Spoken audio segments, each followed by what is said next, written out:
లేదా కృష్ణా డెల్టా ప్రాంతానికైనా, ప్రకాశం బ్యారేజ్ నుంచి కృష్ణా డెల్టాకి ఆ ప్రాంతానికైనా చంద్రబాబు ఒక్క చుక్క నీరు కూడా ఇవ్వడం లేదు. వాటికైనా చంద్రబాబు నాయుడు ఒక చుక్క కూడా నీటి ఇవ్వడం లేదు.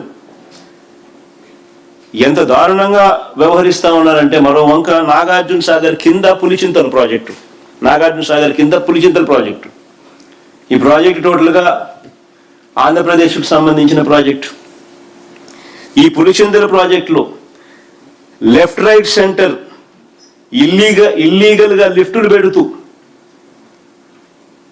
తెలంగాణ ప్రభుత్వం కన్స్ట్రక్షన్ చేస్తా ఉన్నా కూడా చంద్రబాబు నాయుడు చోద్యం చూస్తా ఉన్నాడు.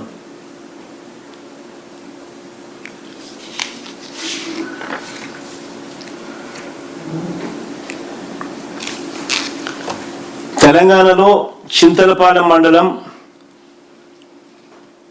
పాత వెలటూరు వద్ద పులిచింతల ప్రాజెక్టు బ్యాక్ వాటర్ నుంచి 8 టీఎంసీలు తరలించడానికి 1450 కోట్లతో చేపట్టిన మహాత్మా గాంధీ ఎత్తిపోతుల పథకం పంప్ హౌస్ నిర్మాణం వేగంగా జరుగుతూ ఉంది. It's an illegal project.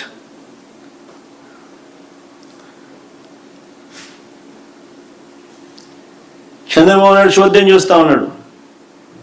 ఇది కాకుండా తెలంగాణలోనే చింతలపాలెం మండలంలో బుగ్గమాదారం వద్ద పులిచింతల ప్రాజెక్టు దిగువన కృష్ణానది నుంచి మరో 2.5 టీఎంసీలు తరలించడానికి 394 కోట్లతో చేపట్టిన రాజీవ్ ఎత్తిపోతల పథకం పనులు కూడా వేగంగా జరుగుతూ ఉన్నాయి.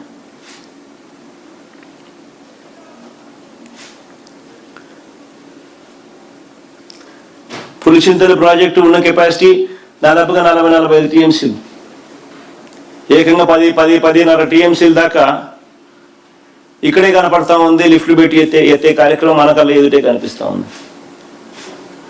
జరుగుతూ ఉన్నాయి పనులు. చంద్రబాబు నాయుడు చోద్యం చూస్తూ ఉన్నాడు. కనీసం మాటలు లేవు, అడిగింది లేదు.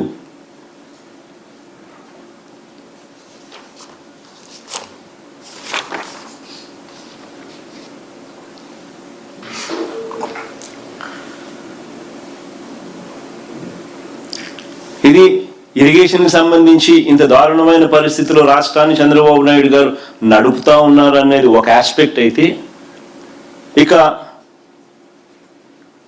ఇంత విపత్కర పరిస్థితులు కరువు వల్ల ఉన్నా కూడా చంద్రబాబు నాయుడు గారు రైతులను, రైతు కూలీలను, ప్రజలను ఆదుకుంటున్నాడా? అది లేదు. రైతులకు ఆర్థిక రక్షణగా ఉండే వైఎస్ఆర్ ఉచిత పంటల బీమాను రద్దు చేసి రైతులకు తీవ్రమైన అన్యాయం చేశాడు. ఇప్పుడు రైతులే ప్రీమియం భారాన్ని కట్టుకోవాల్సిన పరిస్థితి వచ్చింది.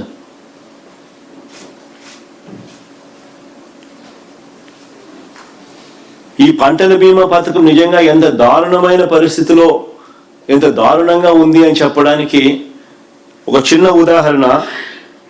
కేంద్ర ప్రభుత్వం పార్లమెంటుకు లిఖితపూర్వకంగా ఇచ్చిన రిప్లై, ఒకసారి ఆ లిఖితపూర్వకంగా ఇచ్చిన రిప్లై ఒకసారి మీరు గమనించమని చెప్పి నేను కోరుతా ఉన్నా.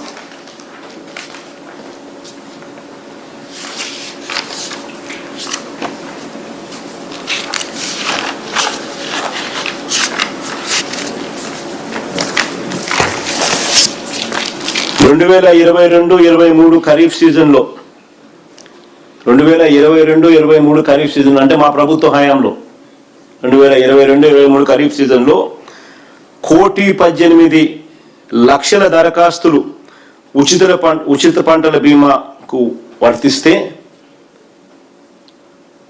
1,18,00,000 ఆంధ్రప్రదేశ్లో 1,18,00,000 దరఖాస్తులు ఉచిత పంటల బీమా వర్తిస్తే 2022-23 ఖరీఫ్ సీజన్లో ఈ 2026-27 ఖరీఫ్లో కేవలం 40 లక్షల దరఖాస్తులు మాత్రమే పంటల బీమా కిందికి వచ్చాయి. ఇది పార్లమెంటే స్వయంగా పార్లమెంట్ స్వయంగా లిఖితపూర్వకంగా ఇచ్చిన